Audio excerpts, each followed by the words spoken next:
Sejam bem-vindos para mais um vídeo e para mais uma apresentação do livro, e hoje vamos falar do livro Como Organizar uma Biblioteca, de Roberto Calasso.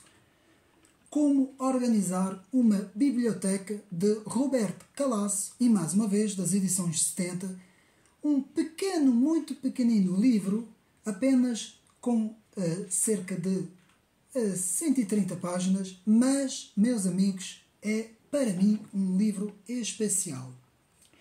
E eu explico-me. Este autor, Roberto Calasso, que foi um editor e ensaísta italiano formado em literatura inglesa, nos faz aqui um pequeno apanhado da experiência vivida do próprio autor. Portanto, não é nenhum livro técnico que nos vai dizer como fazer uma biblioteca ou como organizar uma biblioteca, que é o título do livro, mas antes pelo contrário. O livro é, digamos assim, algumas experiências do autor, meus amigos. Experiências vividas do autor, e não há melhor do que isso para poder, digamos assim, nos dar um apanhado do que, de facto, o que é que estamos a falar quando falamos em biblioteca. E, meus amigos, este livro apresenta-nos aqui, portanto, podemos ir aqui, portanto, digamos assim, ao próprio índice do livro, que, portanto, nos foca aqui os seguintes pontos. Portanto, o primeiro ponto temos como organizar uma biblioteca, já vou falar sobre isso. Depois, o segundo ponto, os anos das revistas. O terceiro ponto, o nascimento da recensão. E o quarto ponto, como organizar uma livraria. Depois temos as notas finais. Mas, meus amigos, aquilo que eu quero aqui dizer é o seguinte. Muitas vezes existe, digamos assim, alguma literatura sobre, digamos assim, livros técnicos e metodológicos de como, de facto, se organiza uma biblioteca. Quais são os passos, quais são, portanto, as classificações, como se pode organizar uma biblioteca, todas essas coisas. Mas tudo isso não é aqui o âmbito deste livro. Portanto, aqui neste livro o autor nos vai mostrar, como eu disse, ao longo da sua vida, e citando alguns autores da literatura, de facto, o que é uma viagem sobre, de facto, o que é que nós queremos dizer com o significado de biblioteca. E, meus amigos, no que diz respeito à minha experiência pessoal, minha experiência vivida, aqui em comparação com o autor, também foi um pouco a mesma coisa. Eu não comecei, portanto, eu tenho aqui uma biblioteca atrás de mim, não é? Que até é bastante grande, mas eu não comecei com uma ordem específica. Não planeei absolutamente nada, meus amigos. As coisas foram acontecendo. Ao longo da minha vida, as coisas foram acontecendo. Os livros foram aparecendo. As oportunidades aconteceram. E depois, conforme a minha experiência de vida, eu fui organizando, digamos assim, a minha biblioteca com, digamos assim, com os objetivos que eu me propus fazendo. E, neste caso, a melhor forma, antes de abordarmos o livro, e depois eu vou explicar isso mais no fim, a melhor forma, muitas vezes, de se organizar, neste caso, estamos a falar em livros, de se organizar uma biblioteca, muitas vezes é a maneira em que nos sentimos melhor para trabalhar. A forma em que nos sentimos melhor, mais à vontade, e que conseguimos melhores resultados, deve ser esta forma de nós organizarmos. É um bocadinho como tudo na vida. Sempre que nós queremos fazer alguma coisa, alguma atividade, sempre que nós queremos organizar alguma coisa, a melhor forma de o fazer, meus amigos, é na forma em que nós, digamos assim, trabalhamos melhor. Portanto, não vale a pena dizer existe uma regra para fazer isto, existe outra regra para fazer assim, existe uma metodologia para fazer isto, existe outra metodologia para fazer aquilo. Não, meus amigos. Muitas vezes não funciona. A teoria é uma coisa bonita, é uma coisa elaborada, é uma coisa bem feita, mas muitas vezes, na prática, não é assim. É na forma como nós trabalhamos melhor. Cada um terá a sua forma. Cada um tem a sua maneira de se organizar.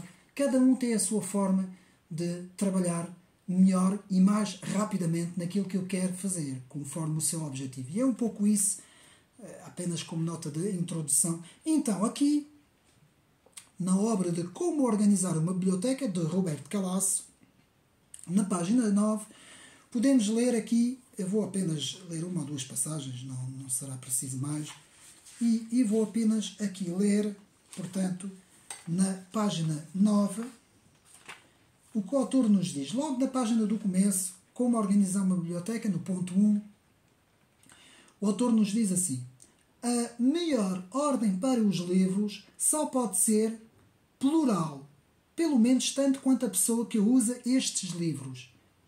Não só, mas deve ser ao mesmo tempo sincrónica e diacrónica, geológica, por estratos sucessivos, histórica, por fases, funcional, ligado ao uso cotidiano num determinado momento, e maquinal, alfabética, linguística, temática. Bom, nós aqui agora vamos analisar aqui esta passagem, meus amigos. Nós aqui, vemos aqui que o autor nos fala por estratos sucessivos. E há várias formas, meus amigos, de nós podermos organizar um conjunto de livros, não é? Neste caso. Principalmente se eles forem muito numerosos. Podemos fazer isso de forma histórica, não é? Ou seja, de forma cronológica.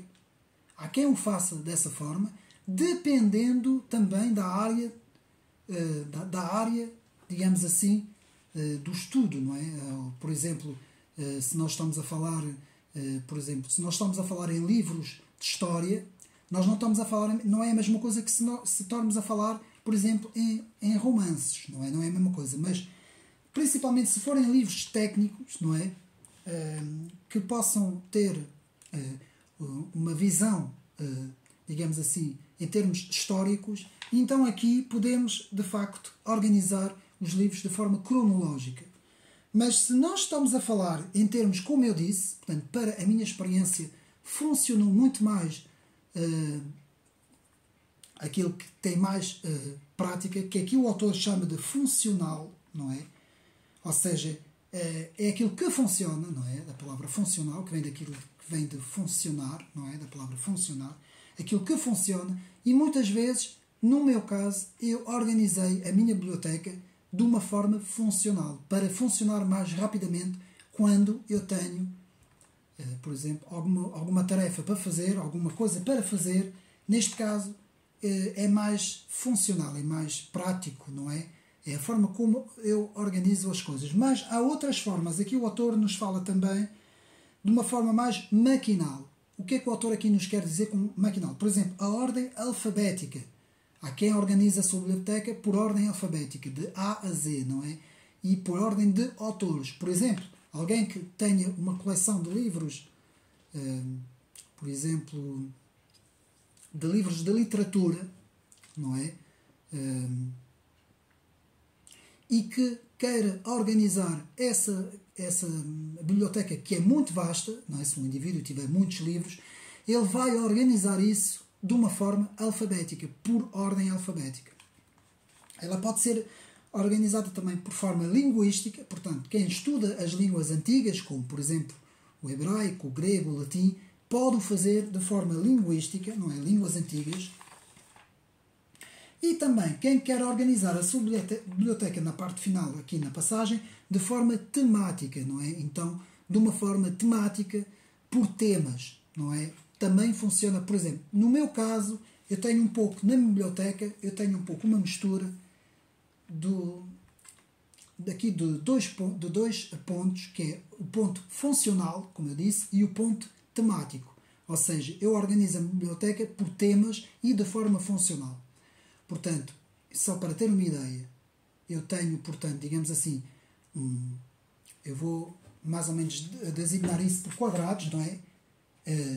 Portanto, vamos falar por quadrados. Vamos designar por quadrados. um quadrado de uma estante será uma secção, digamos assim. E, por exemplo, nesta secção aqui, que eu tenho aqui não dá para ver, mas é a última, portanto, eu vou fazer aqui assim para se ver um pouco mais. Nesta secção aqui em cima, eu tenho, por exemplo, a história do cristianismo. Então aqui eu vou ter a história de toda a igreja cristã, não é? Tanto a história do cristianismo, as três grandes famílias, não é? Catolicismo, protestantismo e a igreja ortodoxa. Portanto, eu tenho aqui as três grandes famílias, em que toda esta secção, todos os livros que estão aqui, são sobre a história do cristianismo. Porquê que eu fiz? Eu fiz assim, não quer dizer que os meus amigos tenham que fazer assim. Eu fiz assim para ser mais funcional. Para eu, quando eu preciso de fazer uma tarefa, escrever alguma coisa, fazer um vídeo, preparar alguma coisa, ou que estou a fazer um estudo qualquer de um livro e que necessite rapidamente de ter informação, por exemplo, dentro da história do cristianismo, eu já sei que toda esta secção que eu tenho aqui diz respeito à história do cristianismo. Há quem faça isso com identificação, ou seja, ponham etiquetas aqui, por exemplo, não é? Normalmente há muitas bibliotecas dentro de universidades que fazem assim, e também por fichas. Hoje existe o sistema de computador, mas no passado existiu o sistema por fichas também, não é? Cada livro tem uma ficha e depois existe uma caixa grande com todas as fichas. Hoje já não é assim, não é? Isto é um processo arcaico. Hoje será tudo dentro dos computadores, não é? Ou seja, haverá a mesma biblioteca física, mas haverá também depois tudo organizado numa base de dados, não é? Dentro de um computador, que também terá uma biblioteca virtual, não é? Eu não sou muito adepto dessas coisas assim, não é muito a minha área, o meu gosto, digamos assim. Eu sempre gostei de ter as coisas em termos físicos, não é? Principalmente nos livros. Mas, recapitulando, portanto, a forma funcional e a forma temática são as duas formas que eu adoto aqui para, no meu caso, para a biblioteca. Aqui, Roberto Calasso nos fala, digamos assim, de várias maneiras de fazer. Várias formas, digamos assim, de se poder organizar a biblioteca. Então, depois passamos para a página 31, em que vemos a compra dos livros, a escolha. E eu vou ler aqui essa passagem rapidamente na página 31. E vemos aqui uma pequena passagem que nos diz: o essencial é comprar muitos livros que não se leiam de imediato. Vou explicar isto, meus amigos. Depois, passado um ano, ou 2, ou 5, 10, 20, 30, 40, poderá chegar um momento em que pensaremos que necessitamos precisamente desses livros e talvez o encontremos numa prateleira pouco frequentada na nossa própria biblioteca. Entretanto, esse livro pode desaparecer e pode tornar-se igualmente difícil de encontrar nas lojas e nas lojas antigas e nas bibliotecas e por aí fora. Eu vou explicar aqui isto. Portanto, eu já sabia disso, portanto, não foi quando eu li isto que eu fiquei a saber. Mas, amigos, eu vou dar o meu caso. Há livros que eu comprei há 20 anos atrás e que só agora há pouco tempo é que os li. Pode acontecer, até pode acontecer uma pessoa, por exemplo, alguém que já tenha 60 ou 70 anos, que tenha comprado um livro quando tinha 20 anos, por exemplo, estou a dar aqui um exemplo, e só com a própria idade já avançada é que essa pessoa vai ler o livro. Porquê que isto acontece? Porque nós, ao longo da nossa vida, compramos muita coisa, compramos muitos livros, adquirimos muitos livros, e muitas vezes há livros que nós compramos porque sabemos, por exemplo, nós vamos para uma feira, vamos para estamos em Lisboa numa loja antiga, ou deparamos-nos numa livraria e vemos um livro que sabemos que tão cedo não vamos encontrar esse livro. Então nós compramos o livro. Não é que o vamos ler logo. Nós compramos o livro para quê? Para retermos. Sabemos que essa informação é importante, temos que reter esse livro, não é? Posso dar alguns exemplos. Por exemplo, há livros, eu agora assim não me veio de cabeça, mas, por exemplo, eu agora aqui não tenho agora assim não tenho assim nada de assim que eu possa agora aqui mostrar assim, porque eu já li, há muita coisa que eu li, mas, por exemplo, livros que nós sabemos que vamos ter. Por exemplo, eu vou dar aqui um bom exemplo. História da Filosofia Ocidental, de Bertrand Russell. Eu vou dar apenas aqui este exemplo. Portanto, eu estou a dar o exemplo em livros técnicos, não é? Não estou a dar exemplo em livros como romance e outros livros desse estilo, ou livros de literatura. Mas este livro, quando o comprei, eu não o li. Eu comprei-o, mas não o li. Na altura não o li. Eu li passando muito tempo. Porquê? Porque na altura eu sabia já que era importante ter esta obra, que isto é uma obra de referência. Portanto, eu fui buscar uma obra de referência. E na altura eu vi este livro, por acaso ele até está à venda, mas há livros que não estão à venda, que já não se consegue encontrar no mercado.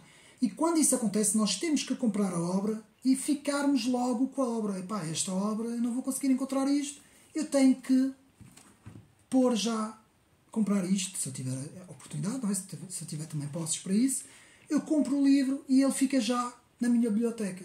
E quando houver uma oportunidade, mais tarde, porque eu agora estou a ler outras obras, e vou então ler o livro, porque é uma referência. Não é? E até pode acontecer, nós compramos livros só apenas como consulta de referência. Não é? Porque há muita consulta, há muitos livros de consulta, não é? Então, muitas vezes ao longo da nossa vida nós vamos adquirindo livros que nem sempre os lemos, mas muitas vezes sabemos que é importante termos estas obras, não é? E atenção, já me aconteceu também, eu estou a dar exemplos meus, de entrar numa livraria com o objetivo de comprar um livro sem ter nada em mente. É muito raro isso acontecer, mas já me aconteceu. E muitas vezes isto acontece da seguinte forma: eu entro, eu não tenho nada em mente, quero comprar um livro. E às vezes saio da livraria e não compro. Não comprei absolutamente nada. Não comprei nada. Porquê que eu não comprei nada? Porque não achei nenhum livro que eu, naquele momento, naquele preciso momento, queria comprar. Ou seja, isso quer dizer que, meus amigos, existe mas muita literatura que muitas vezes não interessa para nada. Eu sou muito seletivo. Eu entro numa livraria, a maior parte das vezes, já sei o que eu quero. Portanto, é quase sempre eu vou já com o título e o autor. Já sei que vou lá e vou tentar, ou vou encomendar, ou, se souber que o livro está à venda, vou comprá-lo. Mas já sei o que é que eu quero. Nunca vou para uma livraria sem saber o que é que eu vou comprar. Isto é muito raro. Eu dei agora esse exemplo, mas é muito raro isso acontecer. E muitas vezes eu entro, nem que seja uma livraria que seja enorme, que tenha não sei quantos 1000 exemplares de livros, eu não vou, muitas vezes, se eu não vir o que eu quero, eu saio de lá e não compro nada. Porque eu sou muito exigente e sou muito seletivo naquilo que eu vou comprar. E muitas vezes há muitas obras que não se encontram à venda em Portugal, que eu tenho que encomendar. A maior parte das minhas compras nem sequer são feitas em livrarias. Às vezes vou, não é? Mas a maior parte das vezes eu tenho que encomendar os livros, mandar vir os livros de fora. Porquê? Porque a maior parte da literatura que eu leio já é uma literatura específica, que eu escolhi e que é específica. E pode acontecer, como agora estávamos a ler essa passagem, pode acontecer que nós tenhamos a oportunidade de ver alguma coisa que sabemos, este livro é importante. Eu uma vez estive numa feira muito antiga, de livros muito antigos, e vi lá a decadência da civilização, uma coisa assim qualquer, já não me lembro, de Oswald Spengler, mas é um livro já muito antigo, o livro até tinha a capa toda, e eu não pensei duas vezes. Eu não tinha este exemplar, eu vou já comprar. O homem até vendeu-me aquilo por 2€, vejam bem, não é? Isso é só um exemplo que eu estou aqui a dar. Ou seja, muitas vezes nós deparamos-nos com oportunidades, muitas vezes nas feiras antigas, nos alfarrobistas, nas lojas de segunda mão, em coisas que nós sabemos, até na própria Feira da Ladra já me aconteceu, meus amigos, em situações que nós deparamos com obras que a maior parte das vezes os vendedores que lá estão nem sequer sabem o que é que estão a vender. Não sabem, muitas vezes. Eu tenho comprado alguns livros. Por exemplo, eu comprei uma coleção dos Lusíadas, em vários volumes. Agora está lá para baixo, não vou agora aqui ir buscar, que demoraria muito tempo. Mas, meus amigos, eu sabia que aquilo tinha um valor inestimável. E o homem, na altura, o homem da feira, o feirante, ou lá quem me vendeu aquilo, vendeu-me aquilo por €1 cada um. Porque eles não sabem o que é que estão a vender. Eles veem aquilo, são livros antigos para eles. E isto é uma oportunidade também de compra. Não quer dizer que na altura li aqueles livros todos seguidos, aqueles tomos que eu já tinha lido várias vezes os Lusíadas, mas comprei aquilo para ter.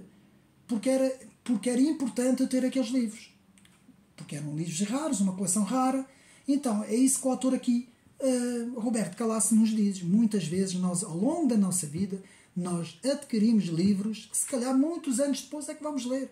Não quer dizer que tenhamos que ler tudo. E também é importante sabermos que não é ler muito que vai, digamos assim, ser importante na vida do leitor. Meus amigos, na vida do pesquisador, do estudante, do leitor, do autor, do escritor, o importante é saber ler, saber o que é que a pessoa vai ler. Ler com qualidade, ler o que é importante, aquilo que é importante, não é, digamos assim, eu costumo dizer, não é a palha, nós temos que descartar a palha, não é? Nós temos um monte de palha e no meio da palha temos ali uma bolinha, estou a dar aqui um exemplo, uma pequena bola de ténis, por exemplo, e nós queremos é a bola de ténis, então temos que tirar aquela palha toda à nossa volta para tirar a bola de ténis. Portanto, a leitura é a mesma coisa. Nós temos que, no meio da palha toda, saber o que é que nós vamos ler. Muitas vezes é editado um livro, nós vemos o título, o livro é interessante.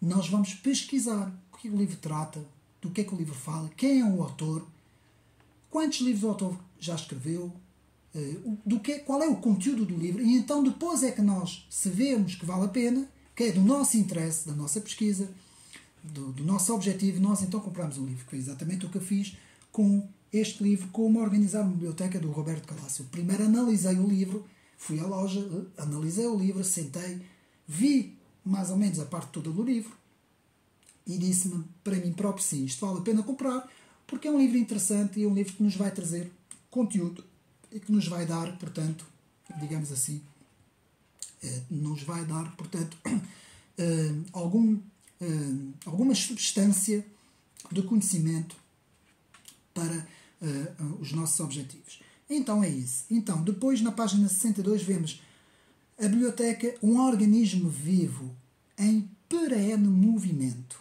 Página 62. Eu até posso ler aqui na página 62, portanto, o que é que o autor nos quer dizer com isso? Portanto, sóbrias palavras que nos convidam a resignar-nos de uma vez por todas. A organização de uma biblioteca jamais encontrará, aliás, nunca deveria encontrar uma solução, simplesmente porque uma biblioteca é um organismo em perene movimento. Estão a ver? Um organismo em perene movimento. É o que eu digo. A biblioteca, ao fim e ao cabo, a biblioteca pessoal, a nossa biblioteca pessoal, acompanha a nossa vida, acompanha a nossa experiência, a nossa vivência, digamos assim.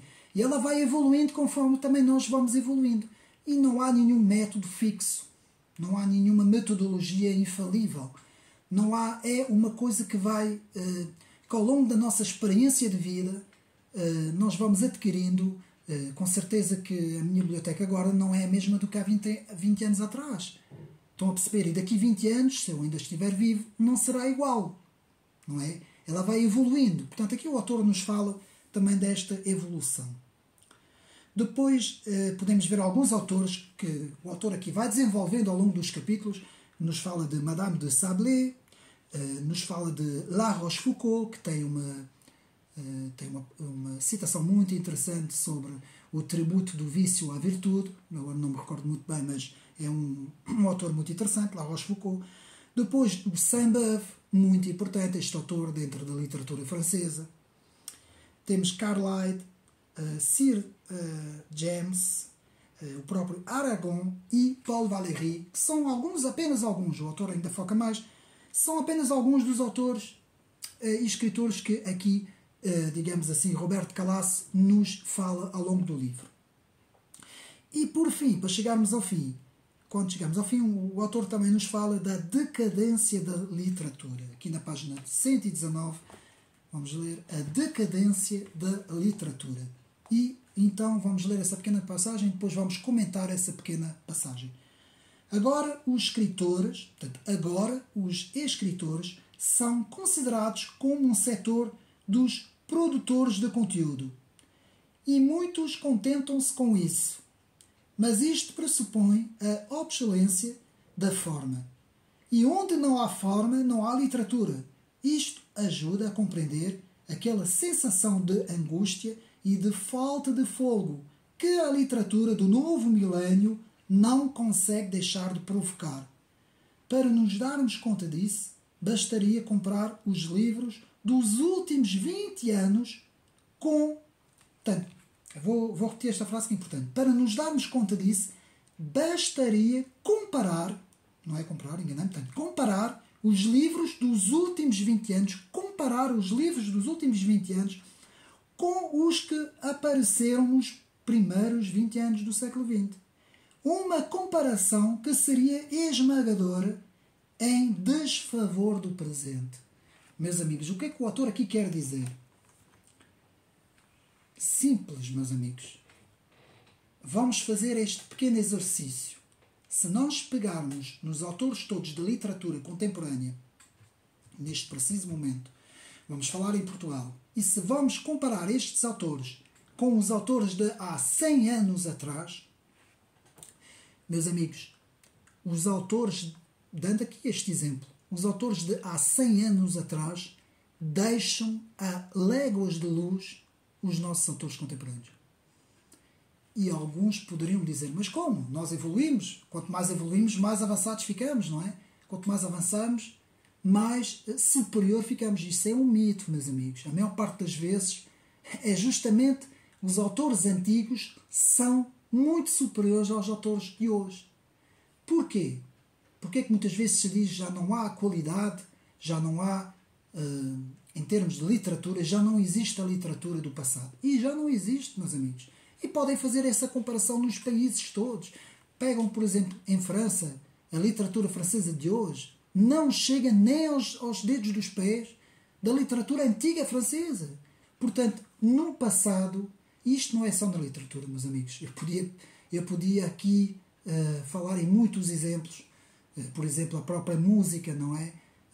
Por exemplo, eu vou dar aqui um exemplo na música, portanto, na música jazz. Por exemplo, toda a gente sabe que o auge do jazz foi no passado, não foi agora, não é agora. Mesmo com todos os multi-estilos que existem hoje, não é? Nós sabemos quais foram as épocas de ouro, as chamadas épocas de ouro, as épocas de ouro do jazz, não é? Dos grandes músicos de jazz, aqueles grandes músicos que foram mundialmente conhecidos, não é? Gigantes, não é? Eles eram chamados os gigantes do jazz, que hoje não soube falar nada, não há ninguém. Pode até haver muito boa gente a praticar um bom jazz, não é? Bons músicos, mas não tem nada a ver.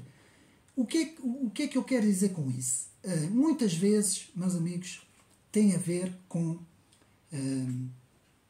eu muitas vezes digo isso quando tenho algumas conversas com alguns amigos, e muitas vezes eu digo que no passado havia uma dedicação e uma exclusividade que era dada ao próprio trabalho da obra, que hoje não existe.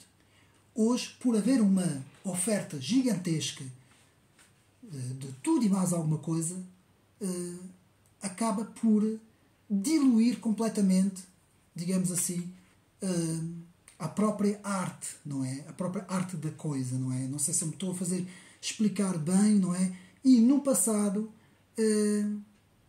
eu vou dar um exemplo de que não havia tantos escritores, mas os escritores eram muito mais... tinham um conteúdo muito maior do que os escritores do nosso tempo, que são muito, muito mais numerosos, os escritores do nosso tempo. Mas nos tempos antigos havia, de facto, e quanto nós mais recuamos, mais vemos isso, meus amigos. Mais vemos essa situação acontecer. Ou seja, muitas vezes não é a quantidade, meus amigos. Muitas vezes é a qualidade. Não é um número, muitas vezes. Muitas vezes o que nós encontramos é o gênio, muitas vezes, da escrita, acontece muitas vezes justamente por causa da vivência do escritor. É a vivência do escritor, a sua vida, a vivência do escritor, que vai criar esse próprio escritor, que vai criar o sentido deste escritor, não é? O sentido imaginativo desse escritor. Ou seja, esse escritor é um gênio justamente por ter tido a sua vida. E a sua vida muitas vezes teve altos e baixos, teve momentos dramáticos. E é precisamente nos momentos dramáticos que esse autor se torna um gênio. É justamente quando está, como eu costumo dizer, quando está completamente no abismo, não é? No colapso completamente, é que este autor se torna um gênio. E muitas vezes é isso, meus amigos. Nós tivemos grandes escritores, grandes gênios dentro da literatura que fizeram, se não mais, do que expor aquilo que vinha dentro deles. E aquilo que vinha dentro deles não vinha do nada, porque eles estavam sozinhos, isolados, sem falar com ninguém, sem ter vivência nenhuma. Não, justamente é a própria vivência desses escritores que criou as obras, não é? E muitas vezes é isso, e apenas desviamos-nos um bocadinho do livro, mas para vermos nesta parte que o autor nos fala da decadência da literatura, de literatura de hoje, comparada com a literatura antiga, não é? Muito bom este livro, mais uma recomendação aqui para o canal, como organizar uma biblioteca, meus amigos.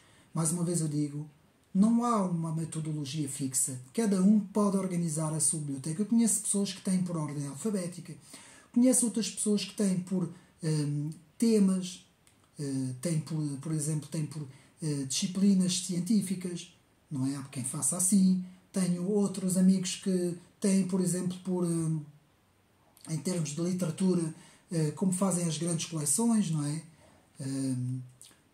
Por exemplo, há coleções francesas muito boas de literatura e essas pessoas normalmente organizam a sua biblioteca pelo nome dos autores, também por ordem cronológica, em termos do espaço e do tempo, não é? Principalmente, por exemplo, eu vou dar um exemplo. A biblioteca de um filósofo que eu acompanho muito os trabalhos, um filósofo francês, que é o Michel Onfray. Eu sei que muitos vão dizer que ele era um ateu convicto, e ele é um ateu convicto, mas é um homem que tem um discernimento e um conhecimento filosófico muito grande, meus amigos. E Michel Onfray, se nós pudermos ver o vídeo que ele tem no YouTube, há um vídeo no YouTube sobre a biblioteca do Michel Onfray, e ele mostra como é que ele organiza a sua biblioteca, como é que ele tem a sua biblioteca organizada, a sua biblioteca apenas com livros de filosofia. E a organização é por ordem cronológica, como aqui vemos aqui no livro, por ordem histórica, cronológica, ou seja, ele tem várias estantes, não é? E vai fazendo sempre de cima a baixo. Ele começa com a pré-clássica, clássica, Idade Média, Renascimento, Modernidade, Pós-Modernidade, e depois tem outra secção com a filosofia contemporânea francesa, porque o autor é francês, teve mesmo contacto com a maior parte dos filósofos da segunda metade do século XX, os pós-estruturalistas, e Michel Onfray tem ali uma organização. Apenas como exemplo, existem muitos outros autores que têm bibliotecas organizadas de outras formas, não é? Por exemplo, nós temos, por exemplo, o caso de alguns pastores evangélicos que eu conheço, que têm grandes bibliotecas e que têm por outras ordens, por ordens temáticas, têm, por exemplo, teologia, têm, por exemplo, história da igreja, têm, por exemplo, por vários campos, não é? História das religiões, psicologia das religiões, a história da teologia, tem uma parte a filosofia cristã, tem outra parte várias, digamos assim, pastoral, tem uma secção de devocional, de pastoral, tem várias áreas, e nós, conforme, eu aqui tenho um bocadinho de tudo, não tenho só livros sobre o cristianismo, tenho muita coisa sobre, por exemplo, um dia irei fazer o tão aguardado vídeo que algumas pessoas me têm pedido para fazer sobre a minha biblioteca, portanto irei mostrar aqui a minha biblioteca toda, mas não agora ainda, tenho muita coisa primeiro para fazer, mas um dia irei fazer e irei mostrar como eu tenho, portanto, a biblioteca organizada, de que forma ela está organizada. E digo-vos já, meus amigos, não é preciso ter uma biblioteca grande. O que é preciso é ter bons livros com conteúdos, saber ler, não é ler em grande quantidade, é saber ler, digo-vos já, uma pessoa que vai ler 10 livros, que a maior parte desses livros são palha, e uma pessoa que vai ler um livro bom, que sabe que aquele livro tem conteúdo, e vai ler aquele livro de forma pausadamente, de forma a tirar apontamentos, inteligentemente, não se avança uma página sem perceber a página anterior, digamos assim. Não há uma palavra que se consegue entender. Dicionário, foi assim que eu aprendi. Houve um tempo em que eu, cada vez que eu li um livro, tinha sempre o dicionário ao meu lado. Cada palavra eu ia que não percebia, mas o que é que isso quer dizer? Eu ia ao dicionário e via. E só assim é que eu andava, parava a leitura. Não compreendo aquela palavra, não vou continuar. Com a experiência, com o tempo, isto já não vai acontecer, porque a gente depois já consegue entender a maior parte das palavras, já não precisa de fazer isso. Mas há sempre uma ou duas palavras que nós não entendemos, que convém sempre ter um bom dicionário à mão. E tudo isso é a experiência de vida, é a vivência, meus amigos. A experiência da vida é o mais importante. É a chave do sucesso para todas as áreas, não é? Eu costumo dizer que o homem vive 80, 90, não é? Mais ou menos 70, 80, 90 anos. Alguns até chegam aos 100, mas eu costumo dizer que se o homem vivesse 200 ou 300 ou 400 anos, com certeza que aqueles que tivessem já esses 300 ou 400 anos de vida teriam já uma experiência muito maior do que um rapaz de 20 anos, por exemplo. Apenas dando aqui um exemplo, não é? Não estou a dizer que seria bom ou mau viver esse tempo, não é? Mas, e como cristão, portanto, eu tenho a minha opinião formada sobre isso. Mas o que eu quero aqui dizer é a experiência, mas em tudo a experiência é importante. E manter sempre a humildade de que não sabemos absolutamente nada. Nós não sabemos nada. Há um versículo bíblico que nos diz: nós agora sabemos em parte, depois saberemos no todo, não é? Portanto, nós agora não sabemos nada, estamos a aprender uns com os outros. Cada vez que leio um livro, estou a aprender com o autor. Não sei absolutamente nada e estou a aprender com aquele autor. E é assim que nós devemos ter a nossa posição humilde, aprender uns com os outros, sabendo respeitar sempre os outros, meus amigos, sempre.